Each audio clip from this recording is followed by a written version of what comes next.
November 22, 1963, Dallas, Texas. A bright, sunny day. President John F. Kennedy, young and charismatic, rode through the streets in an open car. He was greeted by cheering crowds. Excitement filled the air, but within minutes, the world would be plunged into darkness. As the motorcade approached Dealey Plaza, shots rang out. 2 bullets struck the president. One hit his neck, the other, fatal, tore through his head.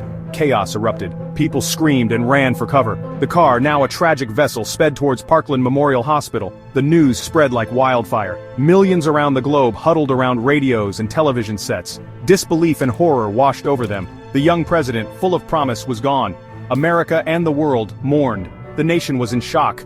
How could this happen? Who would do such a thing? The assassination sent shockwaves through America. It was a brutal end to the presidency of a man who embodied hope and progress. The events of that day in Dallas would forever be etched in the nation's memory, a stark reminder of the fragility of life and the darkness that can lurk even in broad daylight. Lee Harvey Oswald, a former Marine with a troubled past, was arrested shortly after the assassination.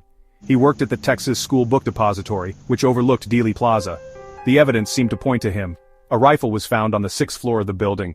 Oswald's fingerprints were on it. Eyewitnesses placed him in the building around the time of the shooting. He had also been seen fleeing the scene, but Oswald's guilt was never definitively proven in a court of law. 2 days after the assassination, while being transferred to a more secure jail, Oswald was shot and killed by Jack Ruby. Ruby, a distraught Dallas nightclub owner, silenced Oswald forever. His motive remains unclear. Some believe he acted out of grief for the president. Others suspect a more sinister plot to silence Oswald.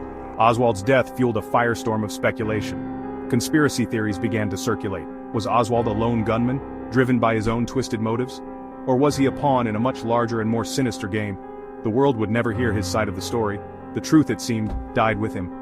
Oswald's silence left a void that would be filled with speculation and debate. His enigmatic personality and alleged communist sympathies only deepened the mystery. The circumstances surrounding his death and the lack of a trial further fueled public skepticism. The question of whether Oswald acted alone or was part of a larger conspiracy continues to haunt the American psyche. In the aftermath of the assassination, President Lyndon B. Johnson appointed a commission to investigate Kennedy's death. Led by Chief Justice Earl Warren, the commission spent months examining evidence, interviewing witnesses, and reviewing Oswald's background.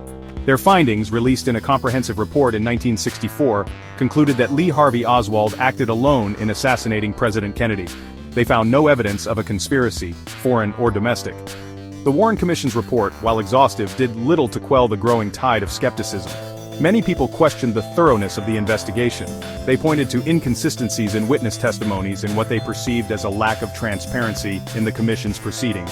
Some critics even accused the government of a cover-up, suggesting that the commission was more concerned with protecting national security than uncovering the truth. Despite the Warren Commission's efforts to provide definitive answers, many Americans remained unconvinced. The assassination had shaken their trust in the government. The idea that a lone gunman could have carried out such a brazen act, and that the government's investigation was complete and accurate, seemed unbelievable to many. The seeds of doubt, once sown, were difficult to uproot. The Warren Report became a lightning rod for controversy, its findings challenged by researchers, historians, and amateur sleuths alike. The debate over the assassination and the possibility of a conspiracy became a cultural touchstone, fueling countless books, documentaries, and fictional accounts. The search for truth, elusive and complex, continued. Section 4. Whispers in the Shadows, the Rise of Conspiracy Theories. The assassination of John F. Kennedy became fertile ground for conspiracy theories. The event was so shocking, so unexpected, that many found it difficult to accept the official narrative. How could a young, vibrant president be cut down in such a public and seemingly random act? The Warren Commission's conclusion, while presented as definitive, left many questions unanswered. Into this void rushed a torrent of speculation and alternative explanations. Some theories pointed to the Soviet Union seeking revenge for the Cuban Missile Crisis. Others implicated Fidel Castro, the Cuban leader who had every reason to despise the American president. The Mafia, with its shadowy connections and history of violence, became a popular target of suspicion. Some even believed that elements within the U.S. government itself were involved, suggesting a coup d'etat or a sinister plot to silence a president deemed too progressive or too dangerous. These conspiracy theories, while lacking definitive proof, gained traction with a public hungry for answers and distrustful of the official narrative. Books like Rush to Judgment by Mark Lane and The Death of a President by William Manchester challenged the Warren Commission's findings and presented alternative scenarios. Movies like Executive Action and JFK further fueled public fascination with the assassination and its unanswered questions. The proliferation of conspiracy theories surrounding JFK's death speaks to the power of unanswered questions and the human need to find meaning in tragedy. It also reflects a deep-seated mistrust of authority and a willingness to believe in alternative narratives, especially when the official explanation seems incomplete or unsatisfactory. The assassination, shrouded in mystery and speculation, continues to fascinate and divide, a stark reminder of the enduring power of doubt and the elusive nature of truth.